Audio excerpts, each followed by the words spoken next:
বিকাশ, বিকাশ। কে?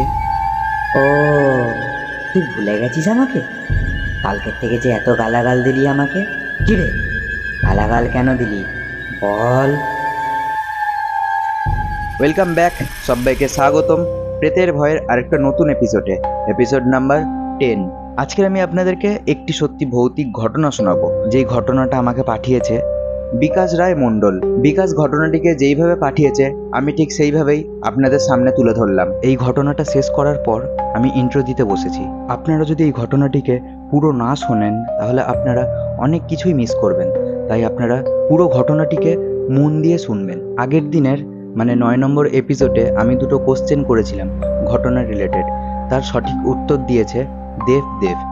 আপনারাও যদি জানতে চান যে উত্তরটি কি ছিল, তার জন্য 9 নম্বর এপিসোডটি পুরো দেখবেন, লিংক দিয়ে দিলাম ডেসক্রিপশন সেকশানে।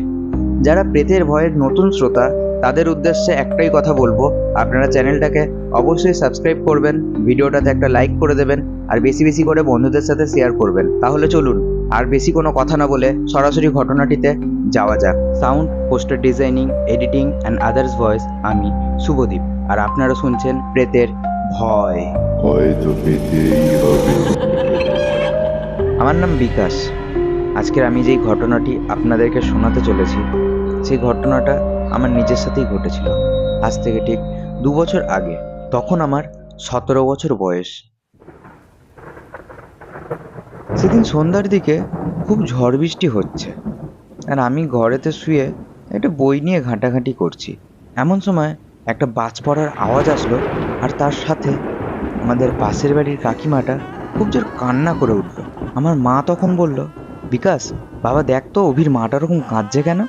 আমি তখন বললাম, হ্যাঁ মা দেখছি।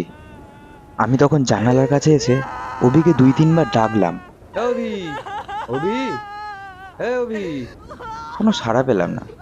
আরও 2-3 বার ডাকার পর অভি কিরকম ছলছল চোখে ওদের ঘরের জানলা থেকে আমাকে বলল, বল। আমি তখন বললাম, কি হয়েছে, তোর মা ওরকম কাঁদছে কেন? অভি তখন বলল, ঠাকুমা, ঠাকুমা নেই রে। আমি তখন বলি, নেই মানে কি হয়েছে?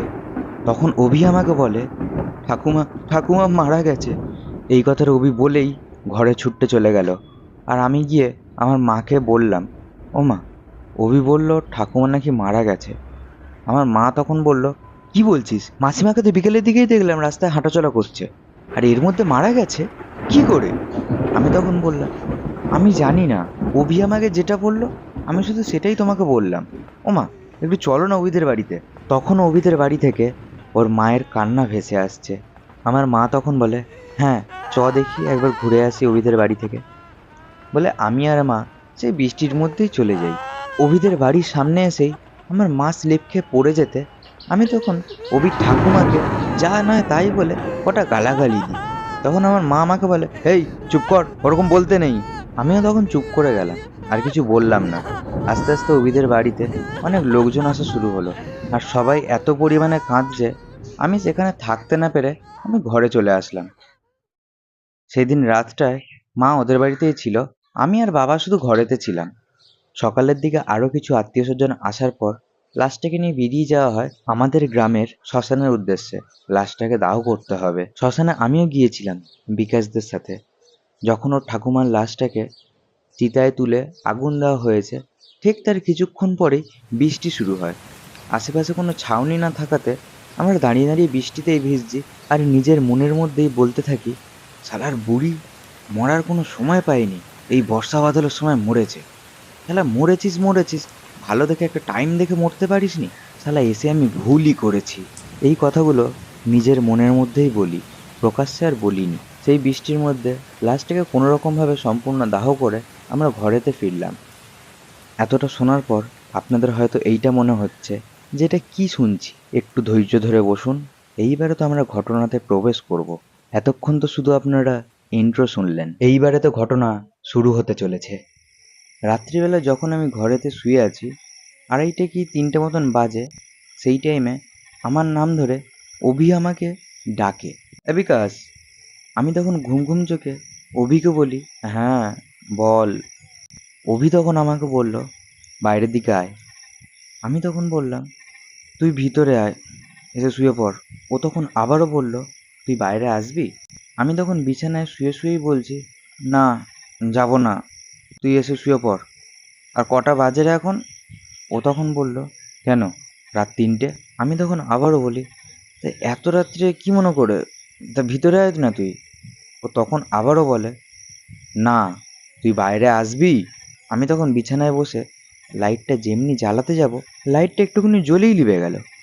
আমি তখন বিছানা থেকে নেমে আমার ঘরের দরজাটা খুলে বাইরের দিকে তাকিয়ে দেখি বাইরের বারান্দারও লাইটটা লেবানো, আর অভি সেই বা কই। আমার কি মনে হতে আমি মাকে দুবার ডাকি, ও মা, মা। মার কোনো সাড়া না পেয়ে আমি মা বাবাকে দুজনকে একসাথেই ডাকি, ও বাবা, বাবা। দরজাও ধাক্কাচ্ছি, কিন্তু ভিতর থেকে কোনো সাড়া আসছে না। আমি দরজাতে আরও দুবার জোরে জোরে ধাক্কা মারতে দরজাটা বাবা খুললো, আর বাবা ঘুম চোখে বলছে, কি হয়েছে, এই রাত্রিবেলা এরকম দরজা ধাক্কাচ্ছিস কেন? আমি তখন বলি, মা কোথায়? বাবা তখন বলে, কেন, কোথায় থাকবে এই রাত্রিবেলা, ঘরে শুয়ে আছে। আমি তখন বলি, তাহলে যে অভি আমাকে ডাকলো বারান্দা থেকে? বাবা তখন বলল, কি বলিস, বাইরের ঘরে তালা দিসনি নাকি রাত্রে শোয়ার সময়? আমার মাথায় তখন আকাশ ভেঙে পড়লো। হ্যাঁ, আমি তো ঘরে তালা দিয়ে রেখেছি, আর মা বাবা দুজনেই ঘরে, তাহলে অভি আসলো কি করে? বাবা গেল বাইরের দিকে, গিয়ে দেখলো, হ্যাঁ, ঘরে তালা দেওয়াই আছে। বাবা তখন এসে বলল, তুই হয়তো ঘুমের পরে কোনো স্বপ্ন টপ্ন দেখেছিস, সারাদিন এরকম ধকল গেল, ওই জন্য হয়তো, যা গিয়ে শুয়ে পড়। আমি ভাবলাম, হ্যাঁ, হয়তো মনের ভুলই হয়েছে আমার, বলে আমি ঘরে এসে আবার শুয়ে পড়েছি। কিছুক্ষণ বিছানায় শুয়ে থাকার পর আমি ভাবলাম যে আমি কি তাহলে ভুল শুনলাম? অভি যে ডাকলো আমাকে, আমি তো উঠলাম, আর অভি তো আমাকে একবার ডাকিনি, অনেকবারই ডাকলো, তাহলে কি আমি স্বপ্ন দেখেছি? ঠিক এইরকম ভাবতে ভাবতে আমার চোখটা একটু লেগে এসছে। এমন সময় মনে হলো আমাদের ঘরের অ্যাসবেস্টারের চালের উপর কিছু একটা পড়লো, আর কিরকম একটা ফ্যাঁস ফ্যাঁসে গলার আওয়াজে আমার নাম ধরে কেউ দুবার ডাকলো। বিকাশ, হে বিকাশ। আমি তখন না চাইতেও সাড়া দিলাম, কে? এমন সময় মনে হলো আমাদের ঘরের অ্যাসবেস্টারের ভিতর থেকে কেউ আমার ঘরের মধ্যে নামলো, নেমে হাঁটাচলা করছে আর বলছে, ভুলে গেলি কালকের থেকে যে এত গালাগাল দিলি আমাকে? ভুলে গেলি আমাকে তুই? আমার তখন কিছু বলার মতন কোনো সাহস নেই, আর শরীরেও কোনো জোর নেই, গলাটা আমার পুরো বসে গেছে, আমি কোনো কথা বলতে পারছি না। পাশের ঘরে যে মা বাবা আছে আমি তাদেরকেও ডাকতে পারছি না। আবারও সেই অন্ধকারের ভিতর থেকে একটা চিৎকার করে কথা ভেসে আসে, কি রে, গালাগাল দিলি কেন তুই আমাকে? কি করেছিলাম আমি তোর? এই রকম কথাটা শুনে আমি চিৎকার করে ডাকার অনেক চেষ্টা করছি, কিন্তু আমি ডাকতে পারছি না। এমন সময় একটা বিড়ালের ডাক শুনে আমি অজ্ঞান হয়ে গেলাম। আমার জ্ঞান ফিরল কিছুক্ষণ পরেই। আমি তখন শুনতে পাচ্ছি কেউ আমার মাথার কাছে হাঁটাচলা করছে আর বলছে, আমি তোর কি করেছিলাম? তুই আমাকে গালাগাল কেন দিয়েছিস? তোকে বলতেই হবে। তখন আমি উঠে দাঁড়িয়ে ছুটে পাশের ঘরে চলে গেলাম, মাকে ডাকছি, ও মা, মা, ও বাবা, দরজা খোলো না, ও মা। বাবা এমন সময় দরজাটা খুলে বলছে, কি হয়েছে, আবার কি হলো, চিৎকার করছিস কেন তুই এরকম ভাবে? আমি তখন বললাম, বাবা, পাশের ঘরে কেউ আমার সাথে কথা বলছিল, আমার খুব ভয় লাগছে বাবা, একটু চলো না ওই ঘরটায়। বাবা তখন বলল, কি ভুলভাল বকছিস, কি হয়েছে, চ দেখি। বাবা যখন আসলো ঘরে তখন সব স্বাভাবিক, কোথাও কিচ্ছু নেই। বাবা তখন আমাকে বলল, তুই লাইট লিভিয়ে রেখেছিস কেন, লাইটটা জ্বালা। আমি তখন বললাম, বাবা, লাইটটা মনে হয় নষ্ট হয়ে গেছে। বাবা তখন লাইটের সুইচটা দিতে লাইটটা জ্বলে উঠল। লাইটের আলোতে দেখা গেল বিছানার উপর একটা সাদা কাপড়ের ছোট একটা অংশ পড়ে আছে, যার অনেকটাই পোড়া। বাবা তখন জিজ্ঞাসা করলো, এই কাপড়টা আসলো কোত্থেকে? আমি তখন বললাম, বাবা, আমার না ভয় লাগছে খুব, আমি থাকতে পারবো না এই ঘরে। বাবা তখন কিছু না বলে আমাকে ওই ঘরে নিয়ে চলে গেল। সেই রাতটা কোনো রকমে কাটালাম। সেই রাত্রে মনে হচ্ছে ছাদের মধ্যে কেউ লাফালাফি করছে। সেই রাতটা কোনো রকমে জেগে কাটানোর পর ভোরের দিকে চলে যাই আমাদের গ্রামের একটা মসজিদে। সেখানে যেতে একটা মৌলবি আমাকে দেখে বলছে, কালকে কোথায় গিয়েছিলিস? আমি তখন বললাম, আমি তো কোথাও যাইনি। তখন সেই মৌলবি বলল, কালকে তুই শ্মশানে গেছিলিস তো, আর শ্মশানে গিয়ে ওই বুড়িমাকে গালাগাল দিয়েছিস কেন? আমি তখন বললাম, না, আমি গালাগাল দিইনি কাউকে। তখন সেই মৌলবি আমাকে বলল, ভালো করে মনে করে দেখ, বৃষ্টির সময় তুই তোর মনে মনে গালাগাল দিসনি? আমি তখন বললাম, হ্যাঁ হ্যাঁ দিয়েছিলাম। তখন সেই মৌলবি বলল, ওই বুড়িমাই এসছে, আর তার সাথে দুটো দুষ্টু জিন এসছে, যার মধ্যে একজন কালকে তোকে ভয় দেখিয়েছে। আমি তখন বললাম, আমার ভুল হয়েছে, আমি আর কখনো এরকম করব না, আপনি আমাকে বাঁচান। তখন সেই মৌলবি আমাকে একটা মাদুলি দেয়, আর সাথে একটু জল পড়া দেয় আর কিছু ধূপ দেয়। বলল যতদিন না শ্রাদ্ধ শান্তির কাজ কমপ্লিট হচ্ছে ততদিন এই ধূপগুলোকে সকাল আর সন্ধেবেলা করে রোজ জ্বালাতে হবে, আর 41 দিনের আগে এই মাদুলি যেন গায়ে থেকে না খোলে। আমি তখন ঠিক আছে বলে চলে আসি। আমি বাড়িতে এসে মার কাছে শুনি, কালকে রাত্রে যখন অজয়রা খাওয়া দাওয়া করে যে যার ঘরে ঢুকেছে, তখন অজয়ের ঠাকুমা দেখতে পায় যে তার ঘরের জানালার ওপারে অভির ঠাকুমা দাঁড়িয়ে আছে। তখন অজয়ের ঠাকুমা একটা জোরে চিৎকার করে ঘরের মধ্যে অজ্ঞান হয়ে পড়ে যায়। তখন অজয়েরা ঘরে এসে ওর ঠাকুমার জ্ঞান ফেরার পর ঠাকুমা তখন বলে, আমার জানালার ওপারে চন্দনের বউকে আমি দাঁড়িয়ে থাকতে দেখেছি। এখানে চন্দনের বউ হচ্ছে অভিকের ঠাকুমা। অজয়ের ঠাকুমার আগেও রূপম আরেকটা জিনিস দেখেছে। এখানে আরও যে নামগুলো পেলাম, অজয়, রূপম, এরা হয়তো বিকাশদের পাড়া প্রতিবেশী হবে। তারপরে চলো পরে যাক। তারপর রূপম যখন সন্ধ্যের দিকে ঘরের ছাদে যায়, তখন রূপমও দেখে যে তাদের ছাদেতে অভি দাঁড়িয়ে আছে। তখন অভিকে জিজ্ঞাসা করে, কিরে কখন এসছিস তুই? অভি তখন ওখান থেকে একটা ফ্যাঁসে গলায় বলে, কেন, তোর জেনে দরকার কি? তখন রূপমের কিছু একটা মনে হতে সে সোজা নিচে চলে যায় এবং ফোনটা নিয়ে যখন উপরে আসে তখন আর সেখানে অভিকে দেখতে পায় না। রূপম যখন অভিকে ফোন করে আর বলে, তুই কি আমাদের ছাদে এসেছিলিস? তখন ওপার থেকে অভি বলে, না না, আমি তো যাইনি তোদের ঘরে, আমি তো ঘরেই আছি। আর মা না খুব কান্নাকাটি করছে, তোর মাকে একটু পাঠা না ভাই। আমি তখন বলি, ঠিক আছে, মাকে নয় পাঠাচ্ছি। আরেকটা কথা শোন, তুই আমাদের ঘরের ছাদেতেই ছিলিস, বিশ্বাস কর। আমি তোকে জিজ্ঞাসা করলাম, কিরে কখন এসছিস? তুই তার উত্তর দিলি কিরকম একটা ফ্যাঁসে গলায়, তোর জন্য দরকার কি? অভি তখন আমাকে বলল, দেখ ভাই, এরকম টাইমে মজা না ভালো লাগে না, আমি রাখছি বলে অভি ফোনটা কেটে দিল। আমি নিচে এসে মাকে বলতে মা তখন বলল, তোরা ছাদে যেতে হবে না, সব শ্মশানে টশানে গেছিস, কোথায় কি করেছিস তার ঠিক নেই, যেতে হবে না ছাদে টাদে, এখন ঘরে থাক। আমি তখন মাকে বললাম, ও মা, একটু অভিদের ঘরে যাও তো, কাকিমা না খুব কান্নাকাটি করছে। মা তখন বলল, ঠিক আছে তুই থাক তাহলে, আর ছাদে যেতে হবে না, আমি ঘুরে আসছি অভিদের বাড়ি থেকে, বলে মাও বেরিয়ে গেছিল। এই কথাগুলো অভি বা অভির পরিবার যখন শোনে তখন এই কথাটা কেউ ওরা বিশ্বাস করে না। এই ঘটনাটির 3 থেকে 4 দিন পর আমি মাঠে খেলতে যাই, তখন আমার গায়ে থেকে সেই মাদুলিটা ছিঁড়ে যায়। আমার তখন খেয়াল ছিল না যে আমার গায়েতে সেই মাদুলিটা নেই। আমি পুকুর থেকে গা হাত পা ধুয়ে যখন ঘরের দিকে যাই তখন একটু সন্ধে সন্ধে হয়ে গেছে, ওই 7টা কি 7:30 মতন বাজে। আর আমাদের ঘরের দিকে যেতে গেলে একটা বাঁশবাগান পড়ে। যখন আমি বাঁশবাগানটা পার হচ্ছি তখনই আমার সামনে দুটো বড় মোটা বাঁশ ভেঙে পড়ে।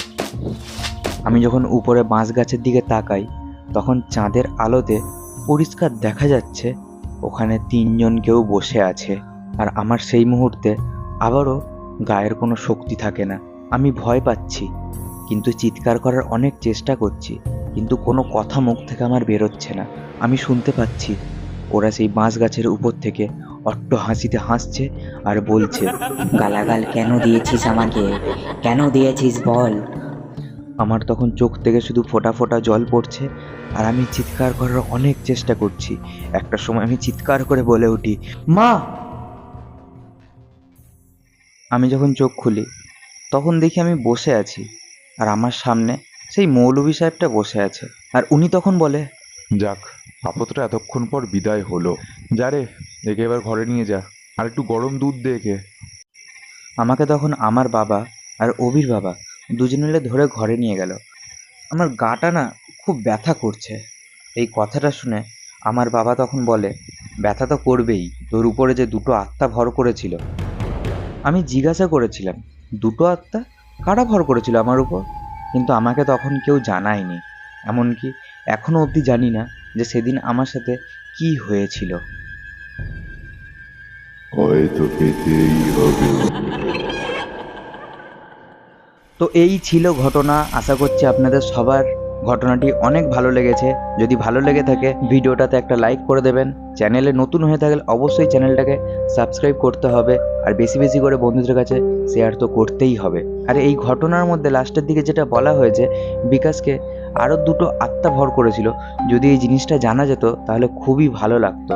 এছাড়া ঘটনাটি অনেক সুন্দর ছিল। সো থ্যাংক ইউ বিকাশ, এত সুন্দর একটা ঘটনা পাঠানোর জন্য। আর আপনারাও যদি চান বিকাশের মতন আমাকে ঘটনা পাঠাতে, আপনাদের জীবনের সাথে ঘটে যাওয়া কোনো সত্যি ভৌতিক ঘটনা বা আপনাদের শুনে থাকা কোনো সত্যি ভৌতিক ঘটনা, তাহলে আমাকে মেল করতে পারবেন ভয় হয় 111@gmail.com। মেল আইডির লিঙ্ক দেওয়া রইল ডেসক্রিপশন সেকশানে। বিকাশ আমাকে আরেকটি ঘটনা পাঠিয়েছে, যেটা আপনারা শুনতে পাবেন 12 নম্বর এপিসোডে। তো আজকের মতন ঘটনা আমি এখানেই শেষ করছি। আবার আপনাদের সাথে দেখা হচ্ছে পরের সপ্তাহে বৃহস্পতিবার ঠিক রাত্রি 9টার সময়। ততক্ষণ সবাই ভালো থাকবেন এবং সুস্থ থাকবেন। ধন্যবাদ।